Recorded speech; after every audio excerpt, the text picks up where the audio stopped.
Eu queria saber um pouco como começou essa sua busca por ufologia, esse estudo, como que é o estudo, né, da ufologia e, bom, depois eu faço outras perguntas que são muitas. Então, assim, o que é ufologia, né? Ufologia é uma paraciência que Uhum. estuda o fenômeno dos OVNIs e todos os assuntos correlatos, abdução, implantes, né, chupacabra, tipologia de seres. Então, tudo isso está dentro do estudo da ufologia ou do fenômeno OVNI. Como que eu iniciei na ufologia? Isso foi em 1981, depois de um avistamento que eu tive no litoral de São Paulo. Na época eu morava no Guarujá, no bairro de Santo Antônio. Minha mãe saiu para recolher roupa no varal à noite e de repente ela soltou um grito no quintal. A gente morava numa edícula. E aí eu e meu irmão menor, o Marcos, saímos para acudir a minha mãe pensando que era um bicho ali que tinha atacado ela.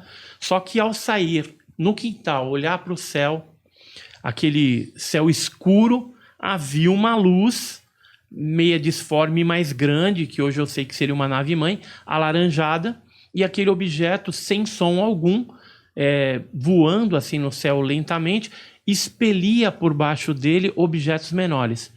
Do momento que eu comecei a observar até o final da observação, foram 16 objetos que saíram por baixo daquele grande, né? O alaranjado.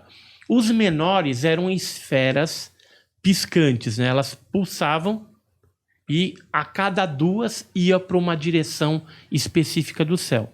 Chegou um certo momento, aquele objeto voador não identificado, que até então, como eu tinha 14 anos de idade, não sabia o que era aquilo, não era um avião, não era um balão meteorológico, não era um drone, nem tinha drone naquela época.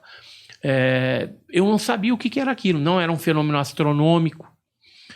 Fiquei ali embasbacado, olhando, o meu irmão mais novo assustado, quando de repente o objeto aumenta a intensidade para umas 3 vezes mais o brilho. Nesse exato momento, meu irmão começa a chorar. E aí a gente olhando para aquilo, aí o objeto volta. E sua mãe estava assustado com isso? Tava junto.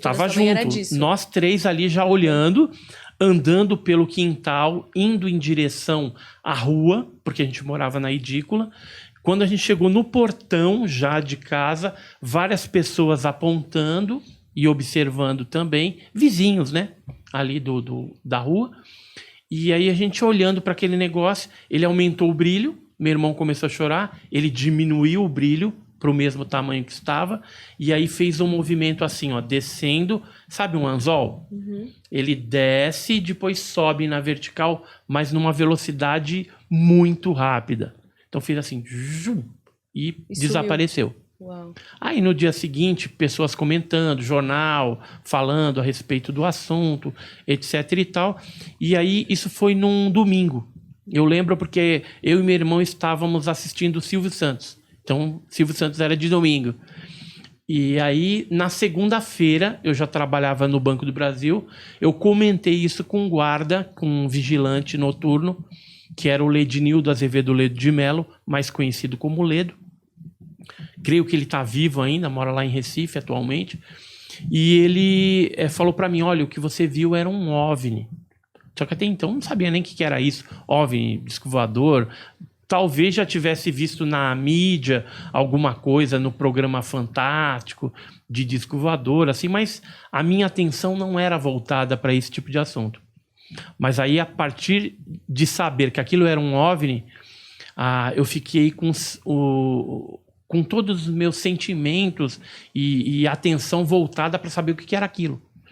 E aí o Ledo falou, olha, vou te apresentar um grupo de Sumaré, no interior de São Paulo, chamado CPEX, de 2 irmãos gêmeos, chamados Eduardo Mondini e Oswaldo Mondini, e eles você escreve uma cartinha, coloca lá os detalhes do que você viu e eles vão te explicar o que você viu. Aí passaram-se 4 anos, de 81 até 1985, e eu resolvi então fundar um grupo chamado Grupo Ufológico do Guarujá, onde então várias pessoas se agregaram ao grupo para pesquisar metodologicamente esses fenômenos que ocorriam no litoral paulista, usando metodologia científica. E aí, naquela época, a gente fundou e começou a entrevistar pessoas, fazer vigílias, tivemos um boletim informativo, que era tipo cópia, né? Então, você levava lá na Xerox, copiava, distribuía isso via correio para vários grupos no Brasil, no exterior. Depois comecei a participar de eventos ufológicos também, eventos nacionais inicialmente, depois internacionais, e as pesquisas foram rolando. Ao longo de vários anos no litoral paulista, a gente pesquisou, até onde eu contei, mais de 400 casos. Uau. Envolvendo casos de primeiro grau, segundo, terceiro, quarto, quinto, e aí vai.